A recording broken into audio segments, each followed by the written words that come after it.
Good morning. Welcome to RAV Podcast. I got a special guest today. But before that, if you like this content, make sure you like it, click like, and if you have not subscribed to this channel yet, it's on the right side of your screen. Just subscribe. My guest is an icon in the salsa scene, really, if you think about it. This guy is one of my inspiration when I was just starting salsa. Let's just welcome here, Seaon. Is that your name now, bro? Because Seaon Stylist, now it's Seaon. Can you please tell me how did that evolve? You're so nosy. Good morning. Good morning, man. First, I gotta say, bro, thank you so much for. Dude, I miss you, man. I haven't seen you in a while. Oh, I know. I actually feel so weird that your event now is like we have to wait, because I was really looking forward to that. But that's okay. That's all right. I was looking forward to that because there's never a time where all of you guys are there at the same stage or at the same time, from the old school. But Exactly, my friend. So don't you dare give up on that. No, I'm waiting for it, because it's honestly the only salsa congress or anything I agreed to do for the rest of the year prior to this. You let me know what's up, man. I'm here. Well, if it ever, it's a matter of what the hotel does. If not, we could always do it next year. It's not a problem. Nice. Plus, I really wanted to do something in the Silicon Valley because no one is doing it, Okay. So you let me know. Yeah. We're talking about Mambo Expo, ladies and gentlemen. It's like, yeah, right. It's fucking pandemic, dude. But well, let me tell you about the name. The name. Yeah.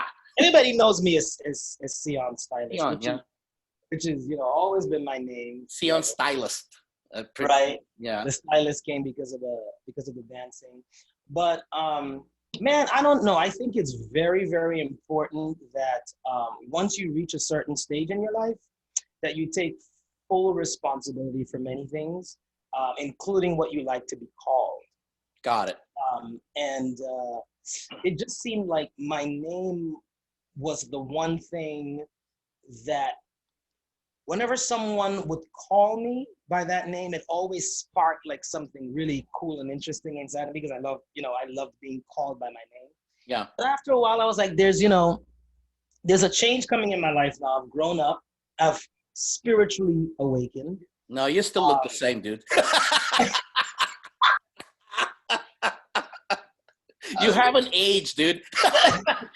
We're going to have to talk about that, but go ahead. A lot of lighting. You should have seen the way I set the studio up before. Make sure all this don't show. No, man. So I think it's time that I be called by what I want to be called by. And that's the reason. That's the main reason for the name change. Going into how it happened, I'd rather not, but that's the main reason for the name change. So it's pronounced OnSean, like you're OnSean, OnSean. OnSean. Exactly. So anybody calls me Sean, we're all good for it. If you call me Seaon, that's still fine. Kind of makes sense because the way you actually pronounce your name is Sean, not Seaon, right? Yeah. See, isn't that strange? See, I've read that one of your articles. Like, dude, I followed you for years. Like, yeah, it's not Seaon, it's Sean. I've seen, man. Look, you've been one of the most consistent stables when you were here in San Francisco, in terms of being at everything I did and everything I did not do. So I appreciate that, man, for sure. Dude, I still remember You Rock My World. I know that it didn't fare well to the crowd and you weren't able to continue, but that was one of the best production, I would say. You probably lost a lot of money, okay, given that, because that was a big production, not to mention all of the participants and the music composition and all of that stuff. But if only that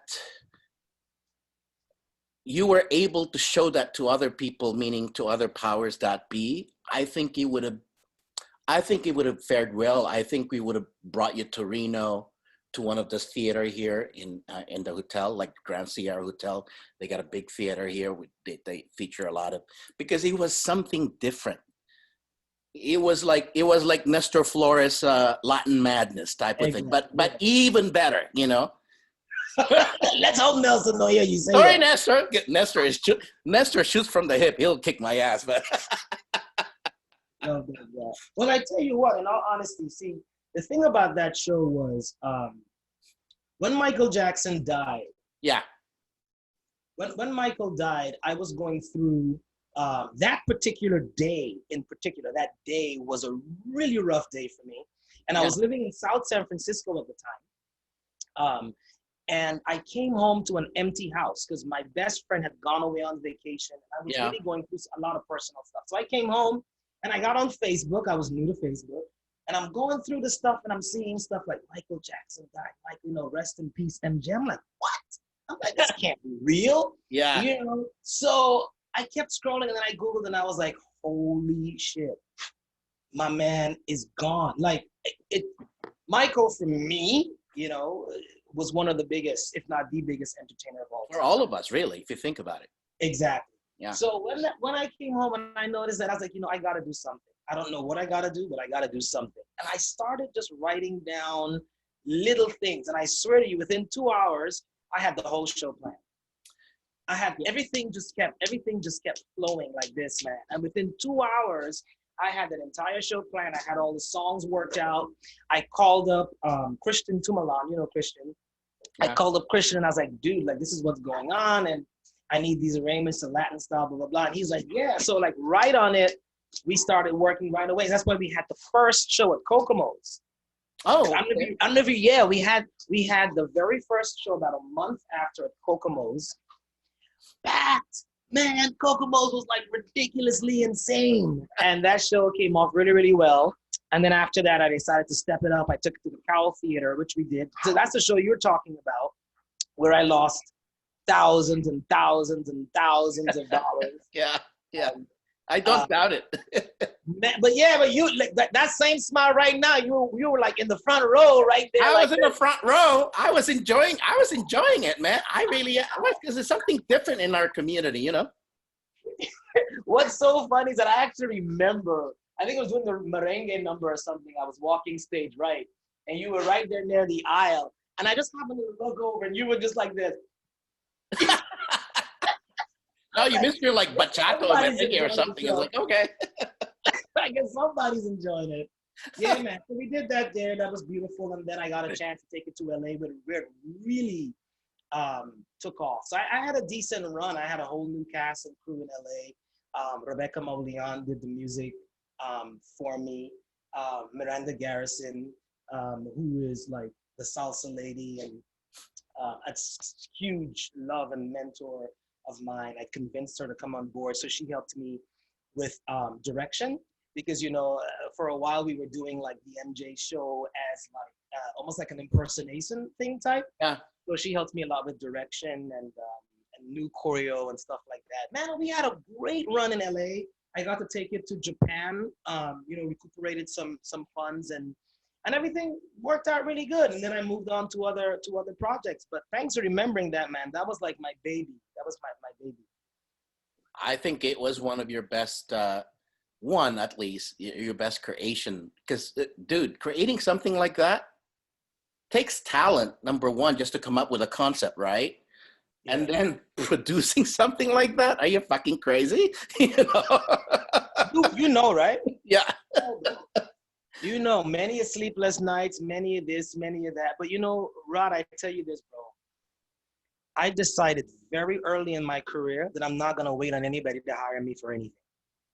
I decided very early that if I sat down and I waited, nothing get done. Because I was like, okay, is this person going to put me? I'm waiting for a call, back. Nothing was happening. Like, Yeah. If I keep waiting, I'm not going to be able to do the things I want to do. And I feel like this is the time.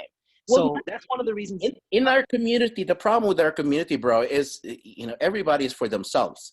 It's that's what's lacking. And we ain't gonna even go there. Yeah. I mean, come on, you've been there, you've been in the scene for a while. I've been in the scene for a while too, as a promoter. And that's just the way it is. It's unfortunate. And that's why we don't grow, because had it that we've grown, sponsors would be like, giving us all the money because the talent is something different. You can't go wrong with Latin music and then you put dancing on it.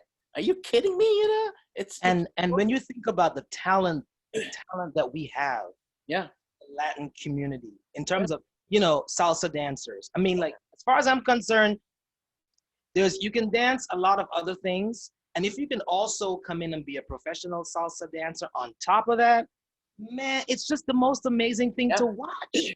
I was just talking to Ismail about, like, we were talking, it's like, after this pandemic, if you guys still gonna be doing the same shit, you failed. It has to be something, Ismail, right? You failed, it gotta be something different. We have to come up with something like, like this thing that they're doing in the Heights, with when Manila, Yeah, yeah, yeah, something like that. But you guys, like Mr. Flores, you've done that already before, yeah, even before that. So it's just a matter of sponsorship, sponsored by big company.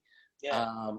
Because look, the You Rock My World, in my opinion, if you met the right people, I think that would have went I everywhere. agree. I agree. Hawaii, Manila, dude, they love Michael Jackson and they love dancing. You Well, know, you know what, man? It's not. I don't. It's the thing about that show is that it has life and it has legs. I don't have to do anything. I mean, every time MJ's name is mentioned, I could pitch the show, which I have been doing. We almost went to the Tropicana in the same hotel as Nelson's Latin Madness. yeah. We I almost. wanted Latin Madness in San Francisco, but that was blocked by Albert. Oh wait, hold on. My light just went out. I think I might have to put some more light on. Hold on one second. I No wasn't problem. that to happen. Let me put it. I'll You can use this continue one. talking as you fix it. No problem. Okay, cool. Yeah. Yeah, let me pop this in here. It should refresh itself. What was I saying though? I forgot. No, it's a matter of the You Rock My World, that it has legs, and Yeah, that's the beautiful thing about it is that anytime anybody mentions anything about MJ, I can always be like, well, here I have this, or we can go do this, boom, boom, boom, and luckily for me, the music will be there forever in terms of the that's orchestration. I cool. don't have to worry about redoing it. The choreography is there forever. So if I got a call tomorrow to throw up Rock with You, I can be like, hey, I have this amount of dancers and how much time do you need? And the show would be up in less than 2 hours because everything is already there. I might take you up on that, dude. Hey, dude, man, look, come on now. And the Hey, voice bro, is still please. there. You Let's, rock my world, you know you did. And well, everything I own, I give. and I see you, one of the, it's a matter of inspiration for you to come up with a concept like that. That's why you got inspired, when Michael Jackson passed away, and you had this idea. I see you doing Bruno Mars music also. I see you doing, I'm not Yeah, sure about, look at you. You are a fan. oh yeah, bro. You had this, let's talk about your style, your music, your singing Okay. style. You have a jazzy style of voice, okay? Yeah. Definitely jazzy style of voice. Have you really explored that singly, or you wanted just about every style of singing? Oh my God. My mother can probably tell you more about this than I can. No, I mean okay, so I grew up from the age of 15, I adopted myself into a musical family. Right. So from the age of 15, I started studying voice like seriously um, through my mother, who Yeah. is a professional opera singer Mm. in New York singer So in you New did York some, City. classical training there then. Man, let me tell you, I was 16 years old singing Yeah. the 7 last words of Christ with a full orchestra being conducted by my mother at 16.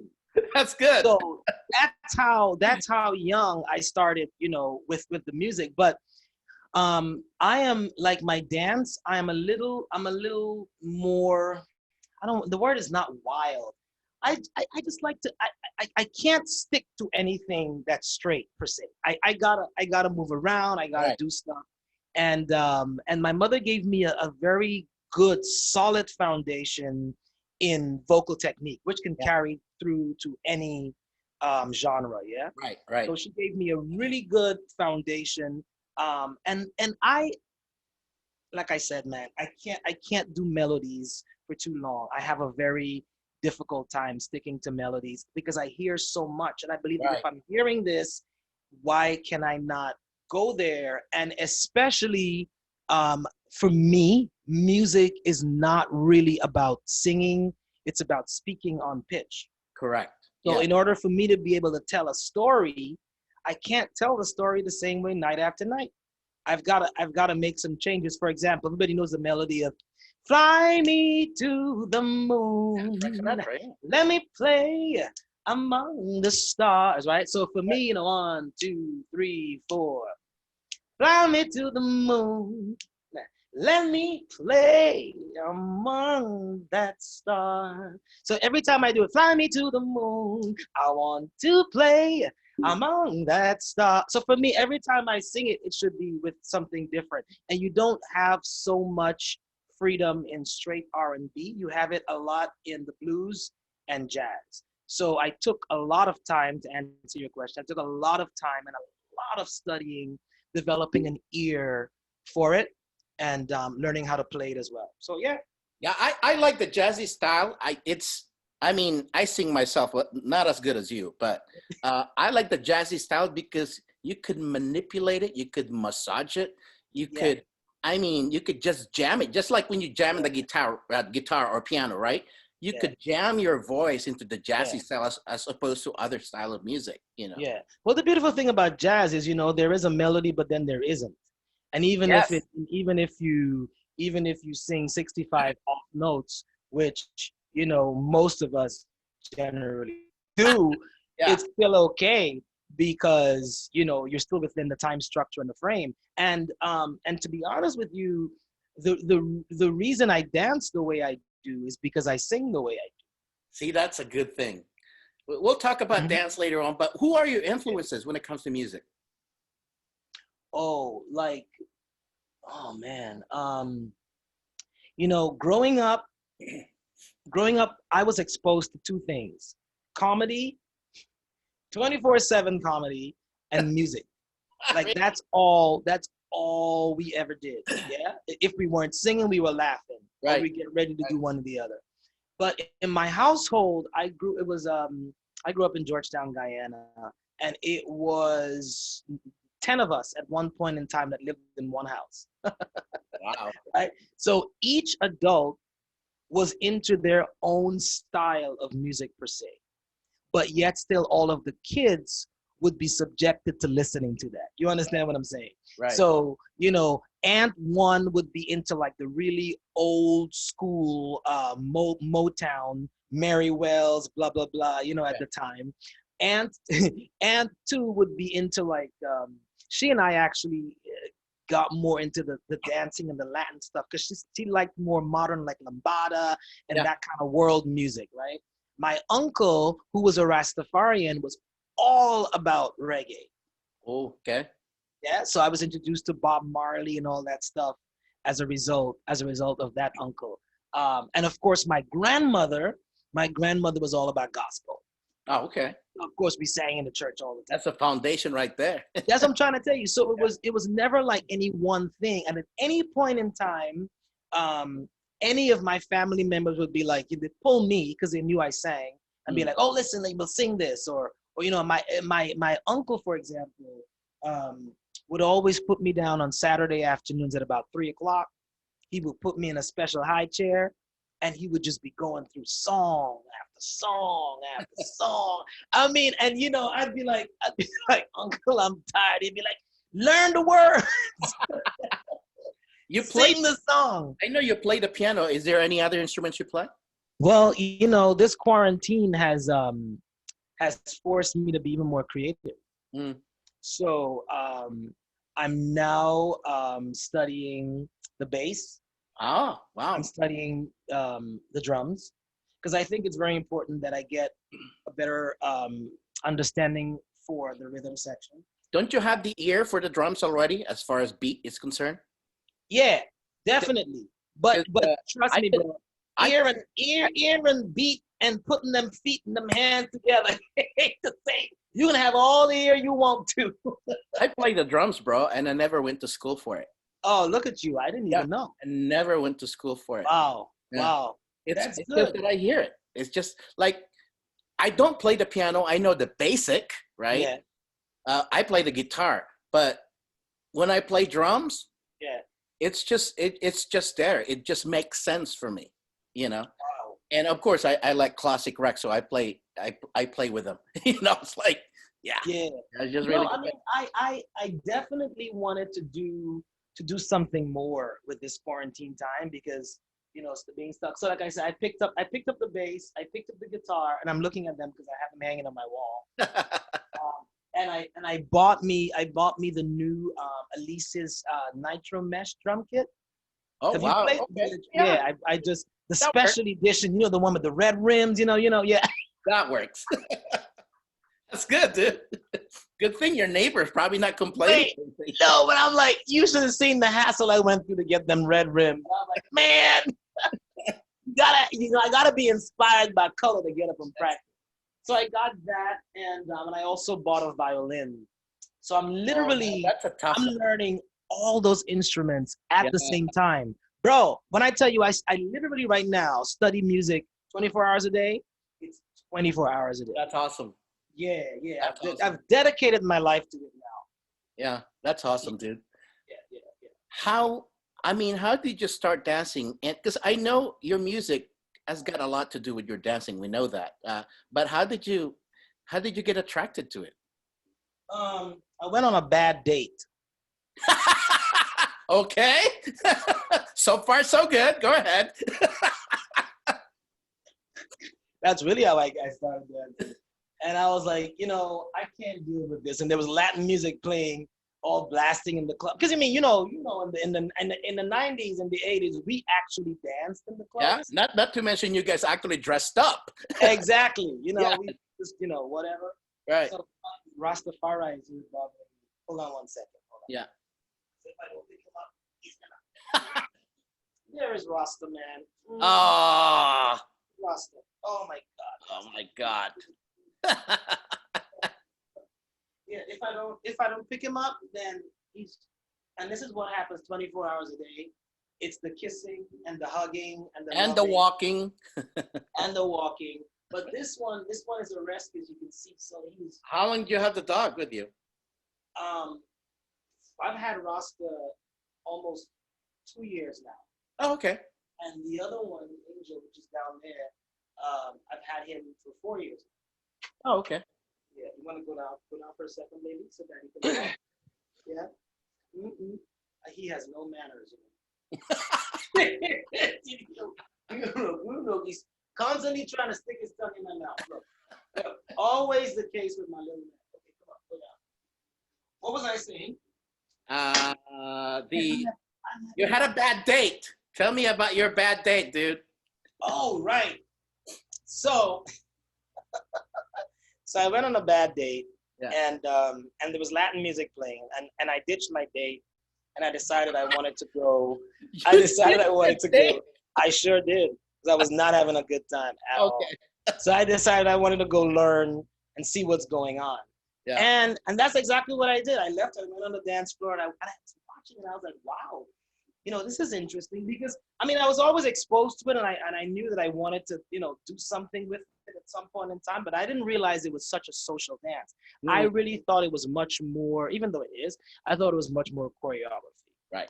So after I saw that, I was like, oh shoot, well, I can probably do this. And no exaggeration, that very same night leaving the club, I found a flyer for RAV22 on my car. Oh my God. That very same night, RAV22, they were flying, because you had the street flyer at the time, right, Right.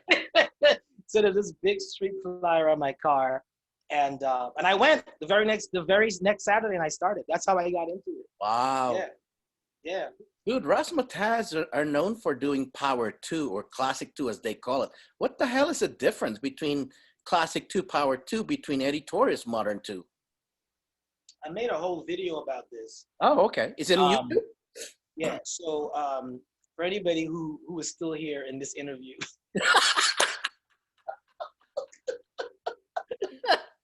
my life is not that interesting. But if you're still here, cool. I made a video about it, explaining the difference between not only dancing on 1 and 2, but also the difference between the 2, 3, 4, 6, 7, 8 versus 1, 2, 3, 5, 6, 7. So basically, all it is just a difference in how you're stepping within the two phrases of the music. Yeah. Razzmatazz, for example, eliminates the 1 and the 4. So we don't. So I say we. I still agree with them. We don't step on the 1 or the 4. So I'm sorry, we don't step on the 1 or the 5. So it's 2, 3, 4. Right. No 5, 6, 7, 8. Yeah. So 2, 3, 4. Hold the 5, 6, 7. And Eddie Torres, he holds the 4 and the 8. So that's the big difference. So Eddie would be 1, 2, 3, hold 4, 5, 6, 7, hold the 8. Right. Mm-hmm. All right. That gives. I've always wondered about that, but then you wouldn't really see that during social dancing when you see it in New York. You know, it's like. Yeah, but see the thing is, it's interchangeable. For example, I started dancing with Razzmatazz, as I said, but I was dancing with Eddie Torres dancers way before I started even understanding what it meant. 1, 2, 3, 5, 6, 7. So we were dancing on 2 regardless. We didn't understand the middle beat we were stepping on was. We didn't understand that stuff. None of us thought we were going to teach at the time. We just wanted to go out and have a good time. We didn't take it, take the theory that seriously. Yeah. Yeah. When you're dancing, you both dance lead and follow. And one of the things that I'm impressed about you is you could switch it just like that. Meaning, if you're following, you're feminine. If you're leading, you're masculine. Not too many people can do that, by the way. So do you purposely switch?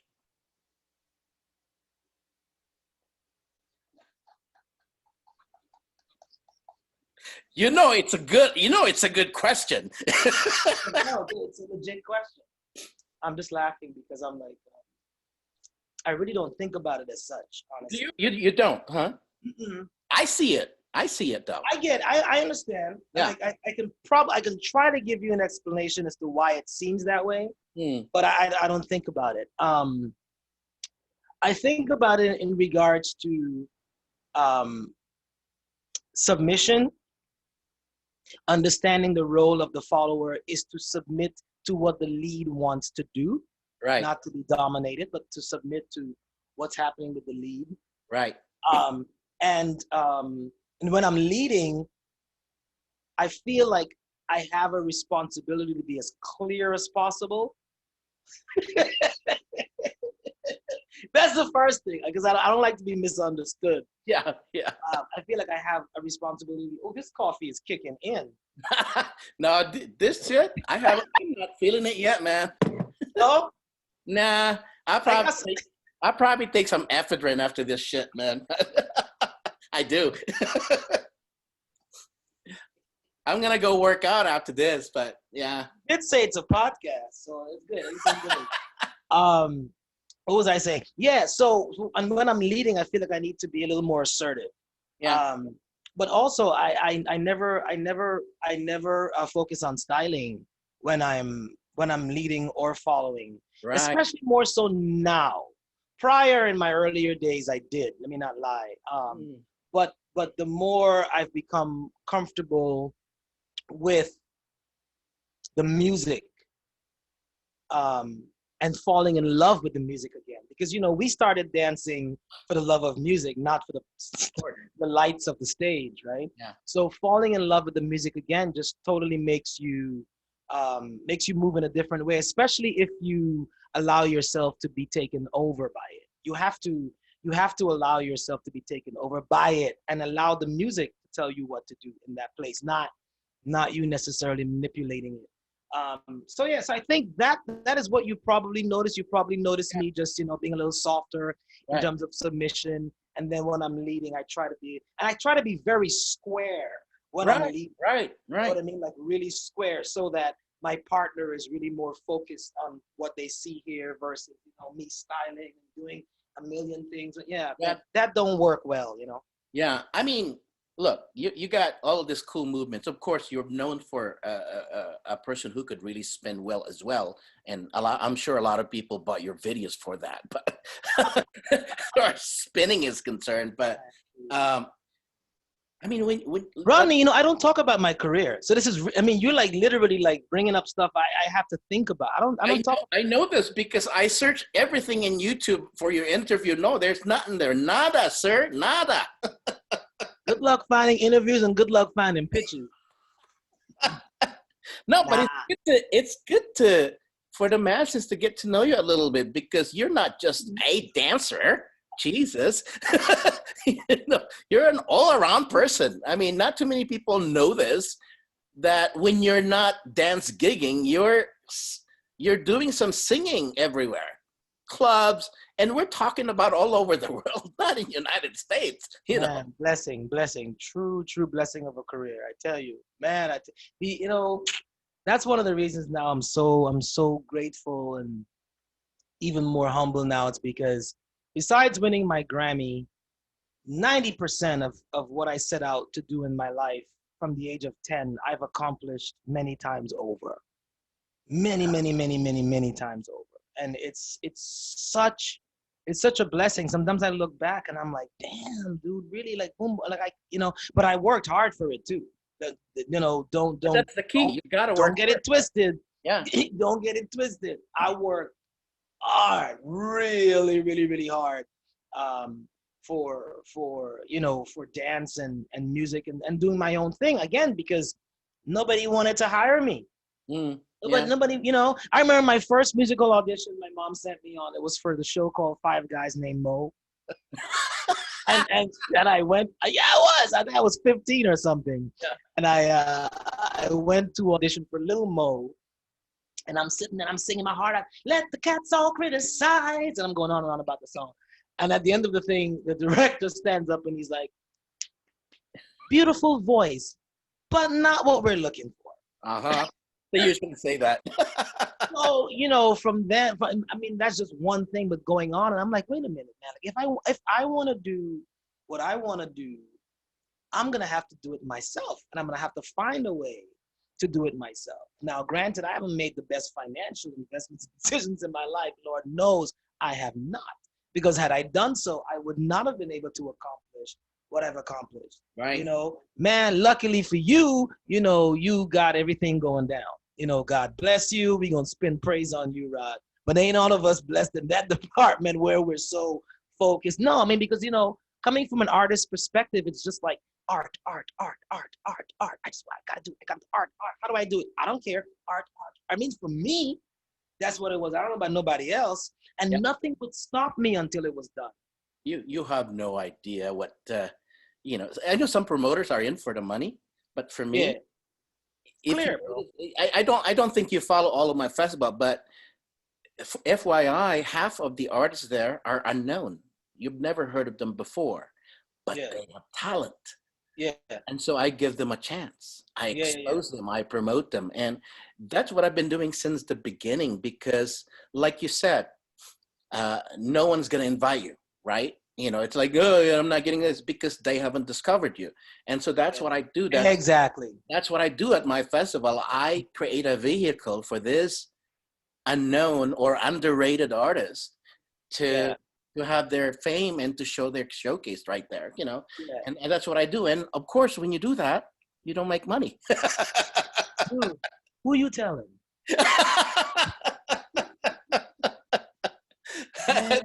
See, we need to talk about this off camera because there's some things people. There's always something. But hey, Broadway shows. Are you into them? I love Broadway shows. Man, I just when I landed one of the best roles of my life in a Broadway musical, In the Heights, ironically. In the Heights. We're in the pandemic. We're in the pandemic. So we were supposed to go, I think I was supposed to start, we were supposed to start rehearsal on April 20th. So the whole show got pushed. So now I don't know I don't know what's gonna happen. Yeah. But I was so looking forward to it because it's one of the roles I've been dying to play, the role of Benny. Oh, wow. I'm dying to play. That and the role of Lola in Kinky Boots. I think I would slay that role, but that's just me. I'm sure you would, man. It's like That's just me. That's just what I think. But yeah, man, I'm hoping that I get a chance to play that role. But the thing about Broadway, I mean, all my shows I've done have been similar to Broadway style shows, yeah, except there's no dialogue right. and I get to take major breaks. Um, because Broadway doing 8 shows a week, which I've done before, but not at such a power level, Yeah. is not easy. I don't know if I can do it. That's the reason I want to do it, because I don't. It's one of the things I don't know if I can do, but I kind of know I can. Like, I don't know where it's gonna come from, but I know that whenever push comes to shove, I always deliver. So I'm kind of excited to test that out. So hopefully I get to. Yeah, I'd love to. So, besides teaching private lessons, as far as dancing, do you also teach private lessons when it comes to singing, voice lessons, and all of that stuff? No, Hmm. no, I don't. I don't teach voice. I don't teach piano. I don't teach performance. Right. Because I don't feel like I'm qualified to teach that. Only because I haven't done it on a level big enough yet. Right. Right. Where I feel like I want to give, constructive advice and criticism. And then also, what the hell am I teaching? I don't even know what I'm doing. What am I teaching? I don't know. Look, just give me a microphone and you throw the music on, and whatever come out. That's what I can teach you. But I don't know. I mean, when I tell you I die for performance, because performance is the one time where it's just you as open as you possibly can be. Because if you're not, the audience will notice, yeah? Mm. Response will not be there. But it's the one time for you to be as open as you can possibly be, and here's the key, and not give a fuck. Right. Right. So when you perform in crowds that you don't know, let's say whether it's a dance gig or a singing gig, do you get nervous? No, I get anxious. Like, let's get this over with. Oh.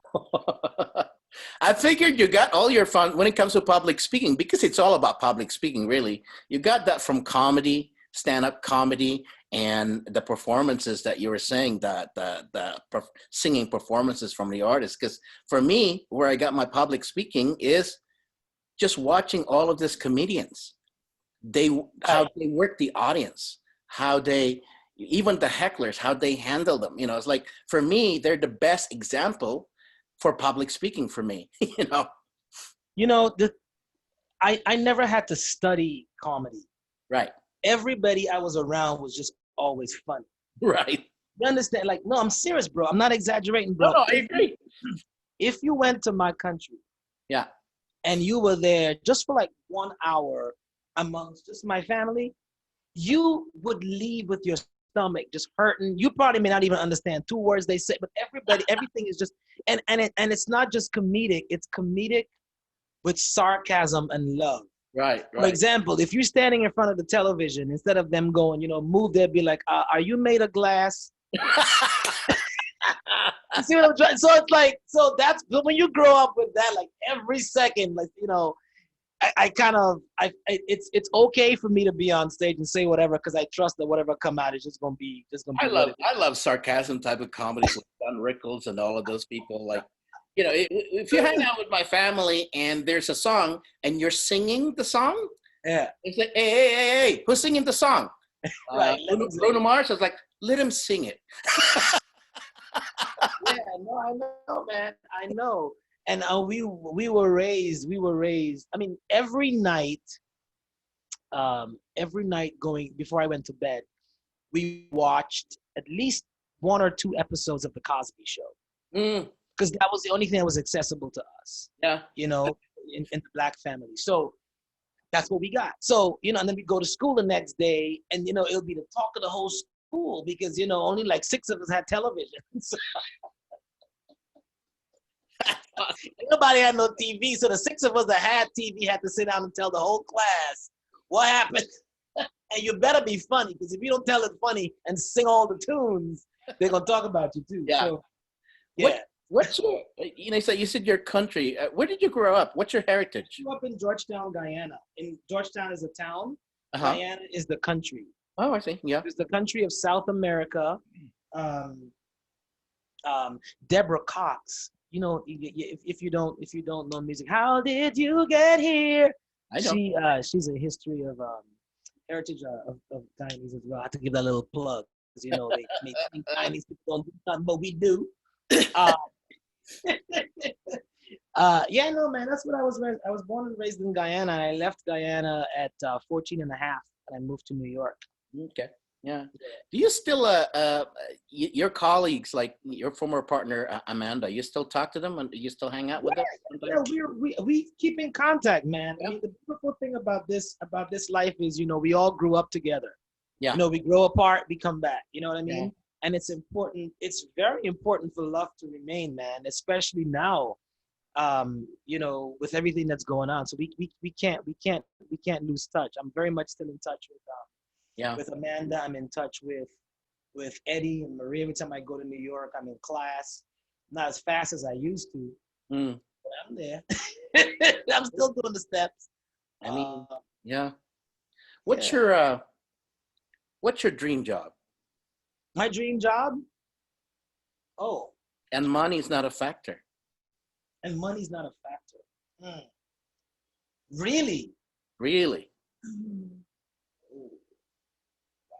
Well, with beyond the shadow of a doubt, it would be cleaning up all these damn homeless people in the United States of America. No exaggeration. This freaking politicians, I tell you. No, it would be cleaning up. You know, nobody deserves to live in the streets. Nobody, especially with this pandemic thing now. Come on, guys. Nobody deserves to live on the streets. Nobody. Look, nobody don't deserve to live in the streets. You now live in California, bro, and we know that California is one of the top 5, really, when it comes to economy in the world because of the Silicon Valley and all the shit. Crazy. Yet we see all of this homeless in one section and another section. It's ridiculous. You know, and it's sad because when I left San Francisco in 2010, it wasn't like this. No. It was not like this. So you might, you know, you were here a little longer than I can. You might be able to speak to why. Well, when I did the first Bachata Festival in close to Civic Center, actually. It's that hotel there. So that hotel is okay, but you go one block, there were homeless, okay? But it's not as rampant now where, not to mention, you know, there's a section there where they just inject drugs. You see all the needles there. Yeah. You know, how did this happen? Why did we allow it as powers that be? You know, I mean. Let me tell you something, my man. I don't know, 5, 6, 7, 8 years ago, you would never even catch me smoking on camera. And before I tell you what I'm going to tell you, take a puff. Yeah.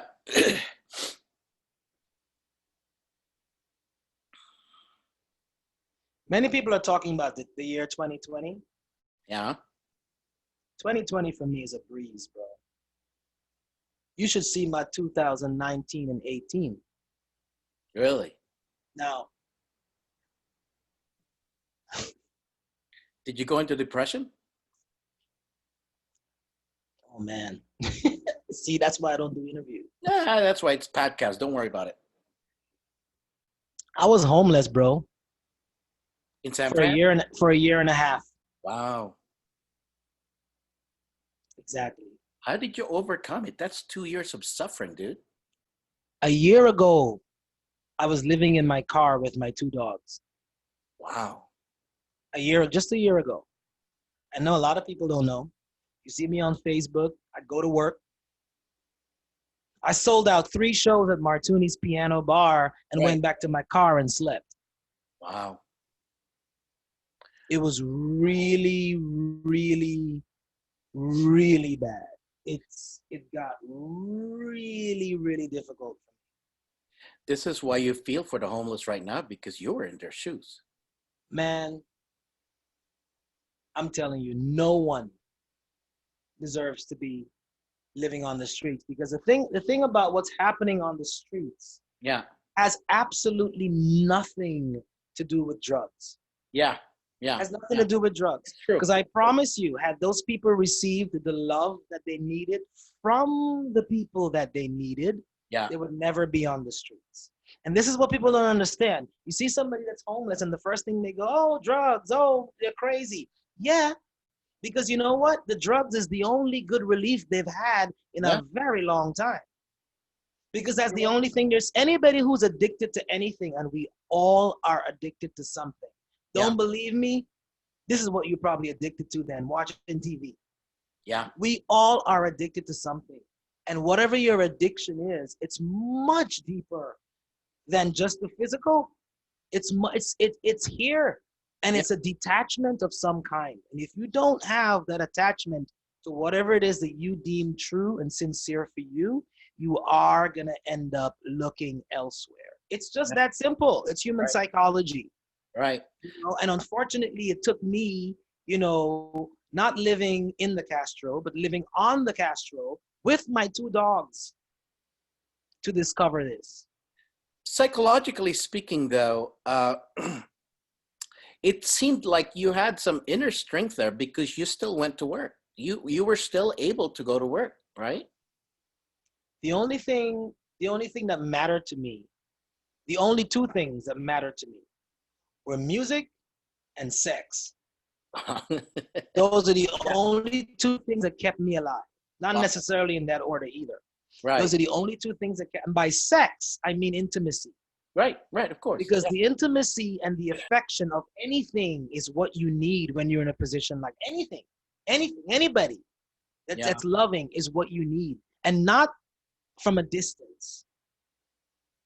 You need it present. And you don't need it sometimes. You need it constantly if you were to get out of your situation. Right. Now, inner strength, it's not even inner strength. It was just strength, period. It was just me, period. Just going, look, listen, I have 2 choices. Survival, right? Yeah. Either I'm going to die thinking about the people that don't give a shit about me. Yeah. Or I'm going to put them people to the side and decide to really try my best to live my life for me. Yeah. You gotta, it's about trying. That's all it is. And I promise you this, had the people that I so strongly desired the love from showed up, I would not have been in that position as long. Had they just shown up. Yeah. You have to do anything, just show up. Right. Because I'm telling you, depression, anxiety, homelessness, right, you know, drug addiction, it has nothing at all to do with anything but that which you are not receiving. That's all it is. That's all it has. Because once you get what you need, what are you anxious about? Right? If you have what you need, what is it? And the only thing that leads to depression is anxiety. You would not be depressed if you were not anxious. That's true. See, many people say, I'm depressed. No, you're not depressed. You're anxious. So don't treat your depression, treat your anxiety. Because then that's going to kill but I can talk about this for a long time, bro, but I ain't trying to bring the audience down. But that was 2018, 2019. You overcame it, obviously, and you're okay now. You're in a good place. Man, I am so grateful. I never thought I would say this, but I'm so grateful for being homeless. Because now you appreciate even the little things, isn't it? Dude, people don't understand. A lot of people talk about gratitude. You can talk about gratitude all the time. Right. But only the real people that are grateful know. Because unless you slam down to that bottom, had no hope, unless you can see no light and see no way out, and somehow miraculously you do, you really don't know what gratitude is. You might be grateful, but you don't know what true gratitude is. You just don't. Yeah. You just can't. You can't, especially not for life. You know, and that was always what the most important thing for me is never. I'm not grateful for anything other than being alive. You understand what I'm saying? That's all I'm grateful for. Yeah. Like, I'm grateful for being alive because I trust that all of this that we have created, Yeah. will somehow miraculously work for me, Right. as it has. But I'm grateful for the experience of life. That what matter. That's what matters the most to me is waking up and going, holy shit, I get to do this again for another how many of our hours? Yeah. What Yeah. do I need to do today? What do I want to do today? Yeah. You know, and it's not, you know, somebody cracking a whip over my back and going, you must. You know, so yeah. Well, let's see what happens after this pandemic. But you were doing some Uber driving there for a while. Uber, Right? Lyft, I was doing whatever. Man, that's how I started living in my car. That's how I started living in my car because I'm telling you, it came to a point where paying $16, $17, $1,800 for rent. In some I friend. Yeah. Yeah. Well, yeah, but not only could I not do it, I was incapable of doing it. I had such a huge mental breakdown. I got you. Yeah. Oh, bro, let me tell you, somehow I was able to mask this thing really well. Yeah, But I didn't know. I didn't even know. It's like, that's fucking 2 years. I didn't even know. What the fuck? a year ago, I moved into a shelter 1 week before Thanksgiving of last year. How was that like? It was better than being on the streets. Well, of course. Yeah, I know.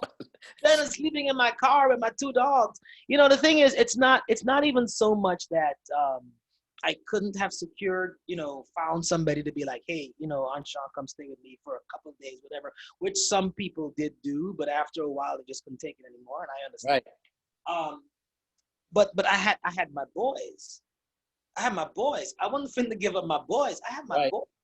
They Right. were the only physical thing, and I do mean the only physical things that were bringing me consistent joy and pleasure.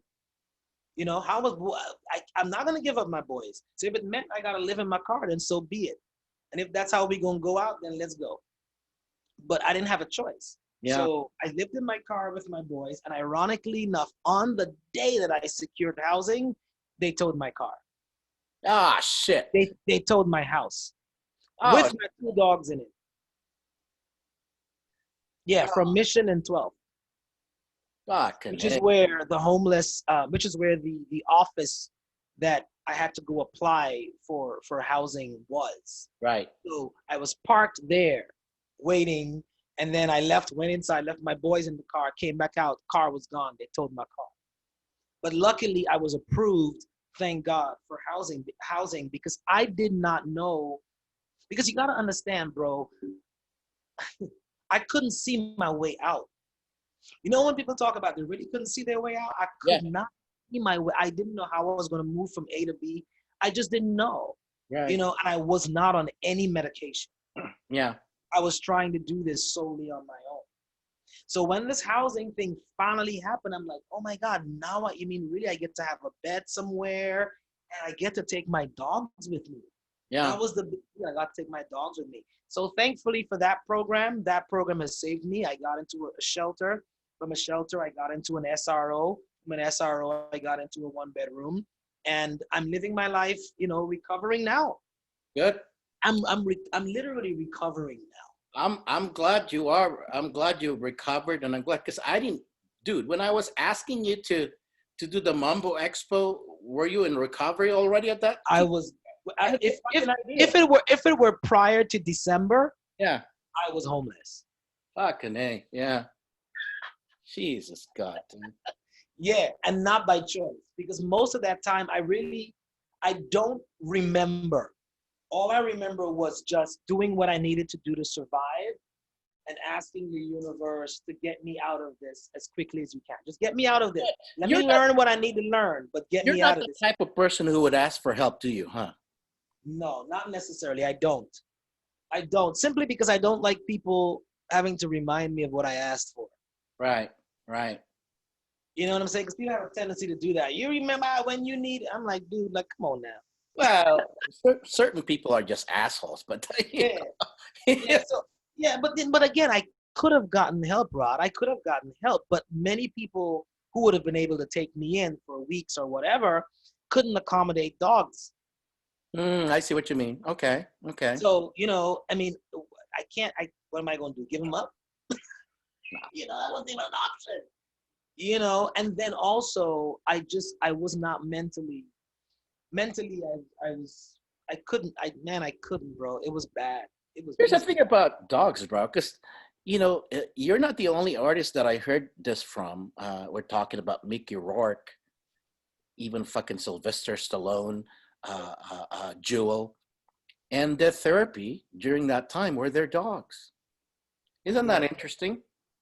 Yeah, well, it's something about when you talk about unconditional love, which Mhm. no human being will ever have. Yeah, yeah, It's impossible. right. When you talk about unconditional love, I've only experienced it in a dog. I mean, I don't know what a tiger is gonna be like, because see what I'm saying? But I've Yeah, only experienced it with dogs, so I can speak to that, and I can tell you that it's truly unconditional. yeah, yeah. It is unconditional. Yeah, it's truly unconditional, and every human being needs that. Yeah, I agree. The problem with us is not even that. The problem with us is not even that we don't necessarily want to give love. Is that we have a hard time receiving it, and we don't understand that. It's like if we really allow ourselves to receive love, Yeah, it's an automatic give, and then that's the balance. But you got to allow yourself to receive it. You got to allow yourself to receive it. right. So this traveling all over the world, getting invited before the pandemic, did that start again or that it stopped? What do you mean? That you get invited in certain countries to teach dancing and all of that stuff. Oh, Because I'm man. sure you've traveled the world already for this, and I mean, look, I've seen you in any town. I've seen you in Seoul in a club. It's like, what the hell is Seaon doing here? I know, Like, right? what are you doing here, Seaon? I'm teaching workshops. Like, that's fucking awesome, Speaking of soul, that's my sister. There's two people in this world. I'm gonna give them some props and some shout out. Nari, so Nari. I can be in the worst state of my life, and I can pick up the phone and be like, "Hey, Nari, I need a job," and I promise you, somehow something is gonna be organized and arranged in some way where she will save the day. Nah, Same thing with her, and the same thing very with nice Joseph person. Davis in the UK. Yeah. Those two people, Joe and Nadi. It doesn't matter what I'm going through in my life, I can count on them Are you talking to, about Joe Davids? huh? Are you talking about Joseph Davids or what? Yes, Joseph. Cool dude. Yeah, man. Cool dude. Yeah, man. Joseph. Man, look, please. Joseph and Nadi are the two people I can pick up the phone and be like, look, listen, I don't want the world to know my business, but Yeah. I'm broke and I need a job. Yeah. Let me see what I can do. And they'll get back to me within a few weeks, man, and I'll be on a plane. They got good crowd, bro. I Yeah. think I taught for Joseph one time in his club. I happened to be in London. It's like in one night, me and wifey were not doing anything. Like let's do something. So I had to call some people. I was like, hey, Joe is like, hey, I got some club. You could teach bachata, whatever. Narison is another nice person in Seoul, bro. I mean, salsa, bachata, naki, zomba also, But I really had a fun time when I was in Seoul, Korea. The people are so nice. Yeah. But I lived there for a minute Yeah. in 2006. Yeah, I lived there for a hot minute in 2006 because she wanted me to come teach, so I can help her develop the On2 dancers over there. So Yeah. a lot of my work that you see in a lot of the dances you see in Seoul, like came out of the people I taught, like Nadi and all of her students. Beginners Jay. have his own too. What the hell, right? Hmm? It's fucking awesome. Japan, you Yeah. ever get invited there? It's like that's another one, right? Yeah, I lived in Japan for a minute too. I lived all up and down the peninsula. Japan is a tough country to work for, man, because they don't let you rest. Right? ain't got Yeah, this. I went there a couple of times. Bruh. I'm like, are you kidding me? Like your schedule starts at 6 a.m. It ends at 2, and then you gotta get on a Shinkansen and start again Yep. next day. And then you show them, they're like, and then watch. They're like, I saw you yesterday. Sometimes I wonder how they get the energy, dude. I mean, I'm talking We'll see you again tomorrow in the next city. I'm like, people were drinking until 8 a.m. What the? bless their hearts, huh? They've come a long way because they've come a long way because in the old days, whether we liked it or not, there was some racism there, and they looked down on the Asians like they can never dance like us, right? Look at them now, dude. Fucking badasses, Some of the best. One of my favorite dancers in the world is Jay from Korea. Oh yeah, yeah. Favorite man, look, that dude, whoo, that boy, he can dance. For an Asian, whatever, it doesn't matter. Yeah. There's many. I've had. I mean, Makondo. I don't know if you've been to Makondo in Korea, but Makondo was like I don't know, man. It was the underground late night spot to go. So when all the clubs were shut down at 2:30, you show up at Makondo like 3:30, 4 o'clock in the morning, and it ain't but the size of my living room. Yeah, it's that big. Oh man! And they got a band, and they got a DJ, and somehow they got boots and everything. But boy, man, that was where the hardcore dancers hung out, and it was like 6 flights down. Yeah, and the moment because he was 6 flights down, the moment you get out of that building, it's like, whoa, son. Exactly. Was right. It was like to say, yeah, man. Well, that's the only place, and that, yeah, man. That's the spot. I ain't even gonna try to remember. That was the spot. When was the last time you were in New York? Well, ironically, I was supposed to be in New York last weekend, and then I had that accident, remember? Which is why we had to reschedule. Oh, yeah, you're right. Yeah. Yeah, I was supposed to be, you probably can't tell, but I see I ruptured my chin here. So I had to have, like, some glue done. Well, I fell off my scooter. What? Oh, I see. Okay. Yeah, well, not my scooter. I was renting the scooter from Lime, right? And it was my second time on the scooter. Child, I knew I was a pro. I was, weaving it, The reason. That's the reason. And the doctor's like, how fast will you go? I'm like, well, how fast does it go? You were just on it the second time, and you think you're already the expert. Dude, I had the button pushed down to max, and there wasn't nobody on the street, thank God. So I was, honey, before you knew it, I was, yeah. So I jacked up my shoulder, my chin. Oh, man. And they said I cracked my kneecap. Is there any city or country you haven't visited yet that you want to visit? Yes. Which one? Israel. Oh man, I want to go there too. Every time I talk to Ismail, right? Yeah. What's your favorite conquerors? You got to go to Israel, bro. It's like he always mentioned that. I was like, dude, I want to go to Israel. Yeah. That's it. I mean, like Abu Dhabi, maybe, but maybe if I go to Abu Dhabi, it's probably to watch a UFC fight on Fight Island or something. Well, that's fine. It would have nothing to do with salsa. It's UFC fight or bodybuilding competition. It's so fucking popular there now. Man, let me tell you, I would show and be like, yeah, I'm here for the Salsa Congress. We're on Sean and I'm on the beach inside the octagon. You hear me? That would be the only reason, probably. Dude, okay. No, but I've been, huh? Adjust your microphone a little bit because the shadow of your microphone is covering your mouth. How about this? Okay, that's better. Yeah. Do I need to turn it up or can you still hear me? No. I could hear you just the same. Yeah.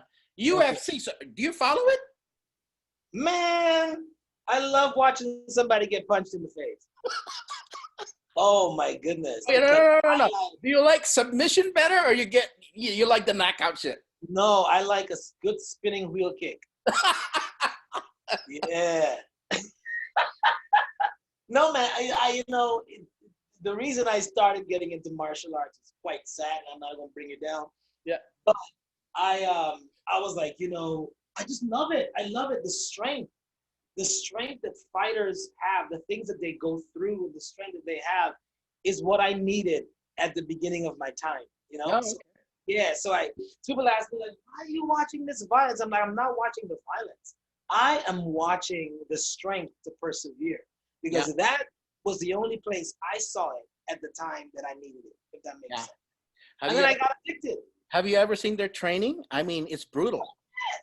Fucking Yeah, brutal, man. dude. I mean, right now I'm getting ready, after I hang up with you, I'm getting ready to watch the weigh-ins for tomorrow's UFC. DC is spitting, I know DC is going to kick Stipe's ass. That's just my opinion. I don't want DC to retire on a loss, man. Because he's going to go out. He ain't gonna do another one after this, I don't think. Yeah, I mean, the last time I was watching UFC is when what's his name, must be called, or what the hell is his last name? Masvidal? Yeah, he lost, but He lost. he lost that That fight. wasn't. You didn't see the one where he did the flying knee and knocked out Ben Askren. No, I didn't see that. He has the number one finish in UFC history. I think it's like And then 3 the seconds. other one is Tony. Another one that I'm impressed is Tony Ferguson. Tony Ferguson, he's got some crazy shit Wing Chun type of fucking movements, you know. Yeah. I think, did he just lose a fight? I think he lost the fight I think he just lost. by points I or don't remember. something. By points. Yeah, I think I don't remember how. Yeah, I think so. All I know is I'm looking forward to tomorrow. Because, tomorrow pretty much solidifies the heavyweight of the heavyweights. Yeah, I'd be curious soon who's gonna win that fight, bro. I know you'll have a pick, but we'll see. We'll see. I want Stipe to lose, so so the DC can win, so that he can retire happy. Because if DC loses tomorrow, he's gonna cry. Yeah. Oh, those fighters will never retire. You know that, and unless they can never do it again or they get injured. It's the adrenaline. I don't know the way they overcome it, but then they seek that adrenaline, you know. So I don't know the fighter's mentality like that, you know. Yeah, different.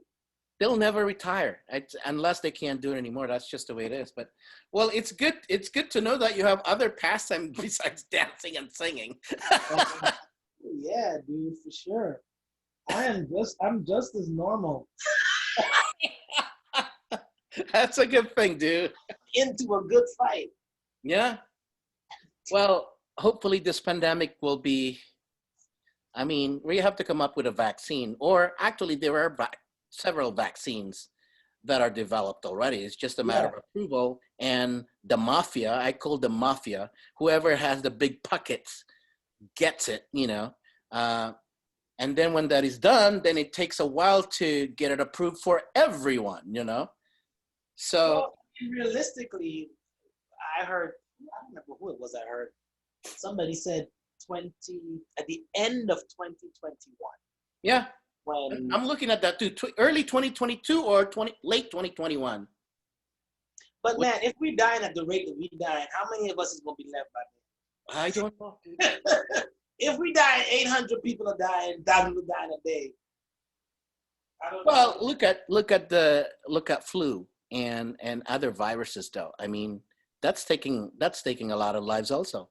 It's just not published or covered by the media, as you know. True.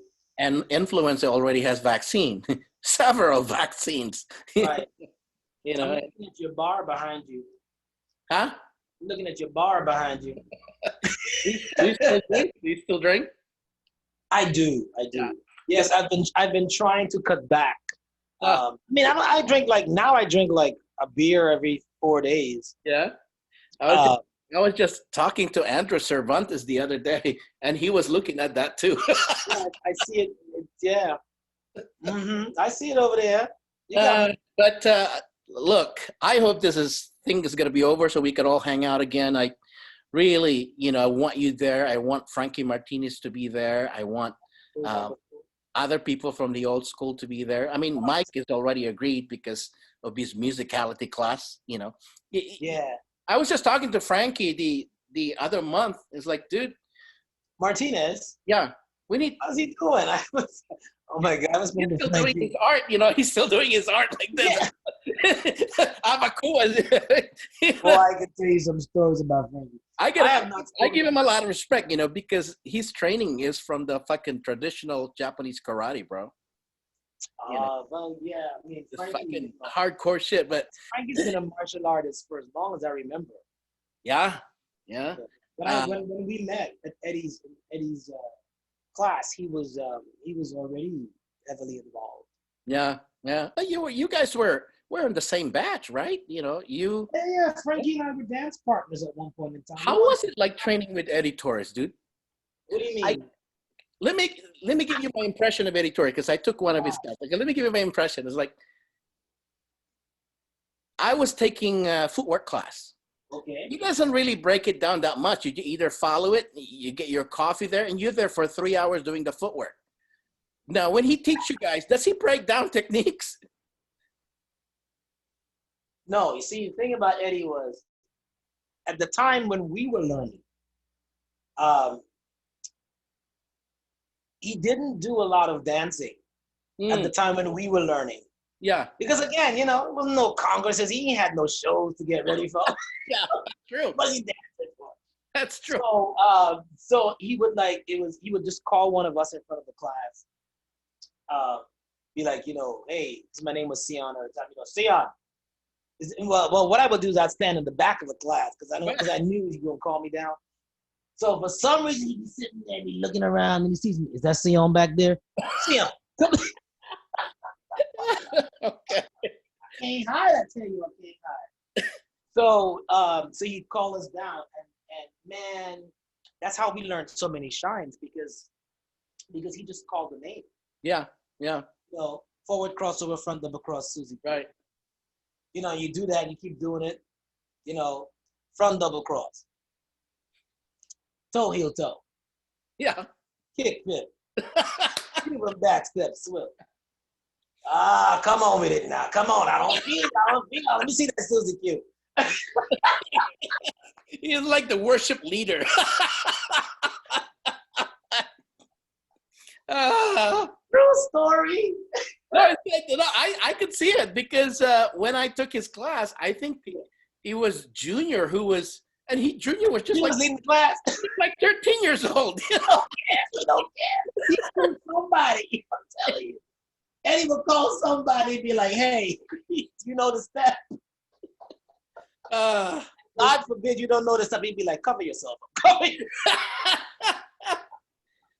Dude, the dance scene, do you think it changed? Oh, we already know it changed and it evolved.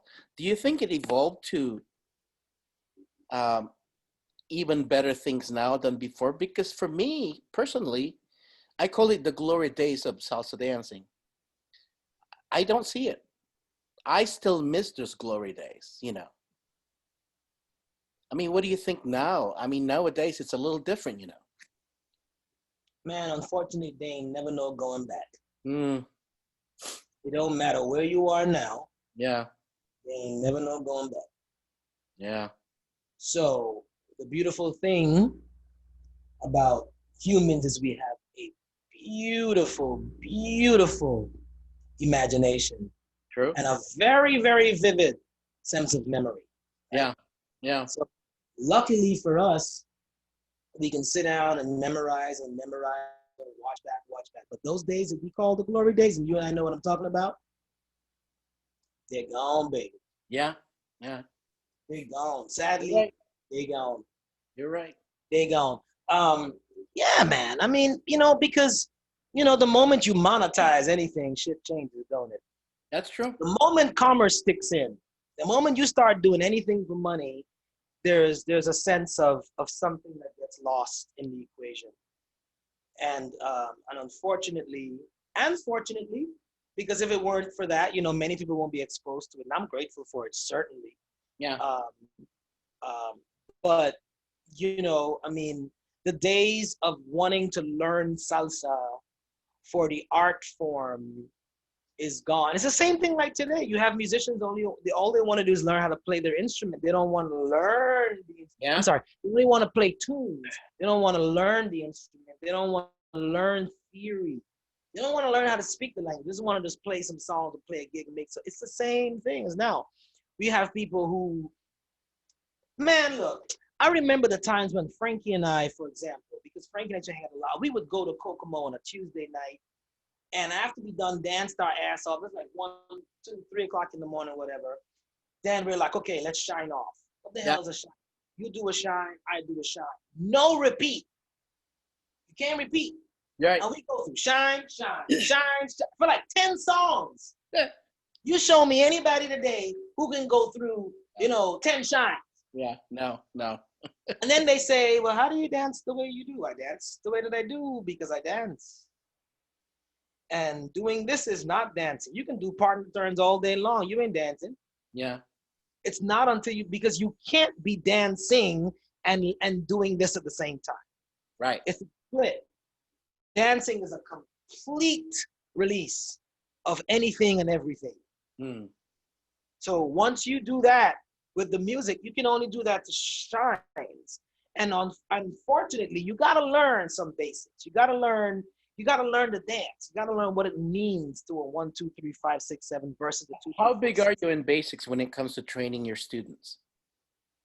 Man, if you don't understand where your pause lands, you ain't graduating from class 1. Yeah. Eddie was never, or none of our teachers were ever that strict with us in terms of that, because we just did it. Right. We just had a passion for perfection. Right. Which we don't see much now. It's I want the fluff. I want to be on stage. Girl, how you gonna be on stage and you don't even understand how to do a basic batma on your kick pivot? Right. But you want to do a show and get paid? Don't work like that, man. It don't work like that. You gotta know what's going on, and it's better for you to know. I mean, what's the rush? What's the rush? Take your time. Yeah. Learn it, because I promise you, you're probably gonna be one of the few that know it as well as you do, and you're gonna have much, much, much more fun. Yeah. So that's my advice. Yeah, that's on that. It's great hanging out with you, bro. I mean, we can talk for hours about this shit. Yeah. I'm talking. I'm like, I don't even feel like we're recording this. I gotta watch my mouth. So what you got planned after this? You say you're gonna go to? Actually, I have a drum lesson which I'm late for now. Nice. Okay. I have 3 hours of polyrhythm to go.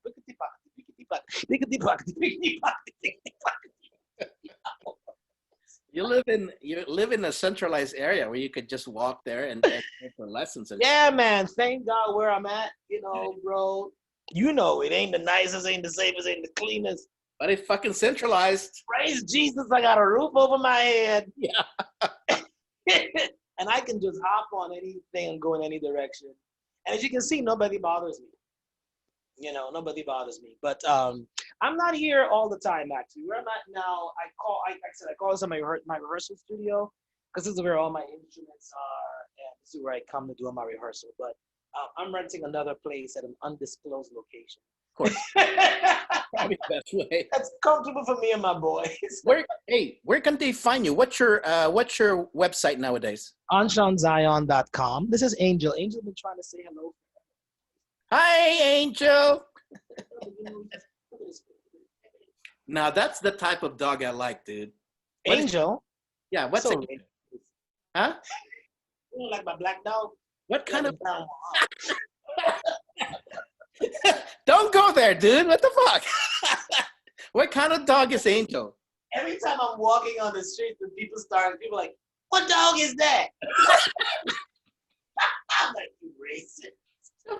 I mean, Angel is a pretty ass dog, isn't he? Come here. Say hello. Come on. I know. I can't. Me and my wife cannot agree on something. My wife wants a little dog. I want a big dog, dude. He thinks he's little. Whatever he sees Rasta do, he wants to do. Like right now he's in my arms. He know he can't fit in my arm. But look. And then he's up here, but he's scared as hell. But he won't even turn around. Look. Oh my God. But it don't matter. Once he up here, he okay. You already boo? You want to say hi to the camera? Look, there go the people. He's like this. That means All right. You are so right. He is shy. But he's all right. You okay, boo boo? All right, go on down. Go on down. Not the other one though. Let me let y'all see Rasta. Rasta is more. He is a.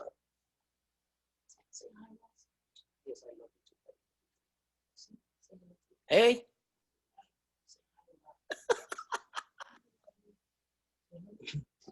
All he do is him lick me and kiss me all day long.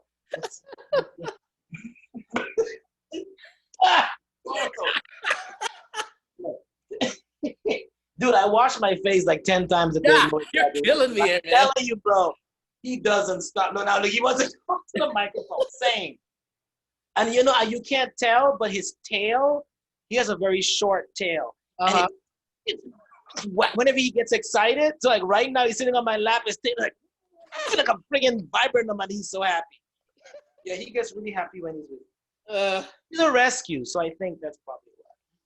Yeah, actually, if I ever get a dog again, it'll be a rescue, to be honest. Mm-hmm. This is my heartbeat. The other one is my high blood pressure. No exaggeration. This one is Angel. Angel's a little bit of work. But yeah, man, I had a wonderful time talking to you. Blessings to you, my brother. I hope we can hang out again soon. For sure. Yeah. So this will be posted today, and I'll tag you. But anyway, thanks for the time, man. I may bring you back if you have a new project or whatever, and we'll plug it in and we'll go from there. Okay. So congratulations to you, my friend, on everything. No, congratulations to you and everything. Thank you. You know, thank you that you overcome that shit, because I will probably get mad at you if you've never told me and then you passed away. You know what I mean? I mean, I was sad. You know, with all of his weaknesses, I was sad Albert died. I was so fucking sad, dude. Because like even Choco could happen to any of us, you know. But any of us at any point. Any of us. Yeah. So thank you. Continued success to you. We will keep in touch, my brother. All right. All right. Bye.